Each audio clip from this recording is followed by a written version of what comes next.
থেকে আমার প্রবলেম থেকে আমি বুঝছি মেম্বাররা আসলে পজিটিভ মেম্বার, নেগেটিভ মেম্বার এগুলো আমি ফিল্টারও করতে পারছি।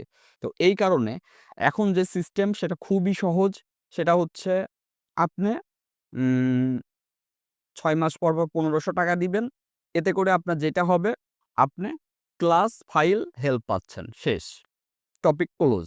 আচ্ছা। আপনি যদি ৬ মাস পর ৩,০০০ টাকা দেন এবং বছরে যদি আপনি ৬,০০০ টাকা দেন, তাহলে ক্লাস, তারপরে হচ্ছে আপনার ফাইল এবং পার ডে এর হেল্পও পাবেন। তো তখনই আমার মেম্বারও কমে আসবে। মেম্বার যখন কমে আসবে, আমি আমার অ্যাডমিন মিলে ফাস্ট রিপ্লাইও দিতে পারবো। এখানে আর্নিংও ভালো থাকতেছে, সবই ভালো থাকতেছে। আর ওইটার বিষয় হচ্ছে আমার আর্নিং এর নামে কিছু নাই, কিন্তু তাদের একটা দায়িত্ব আমার কাঁধে।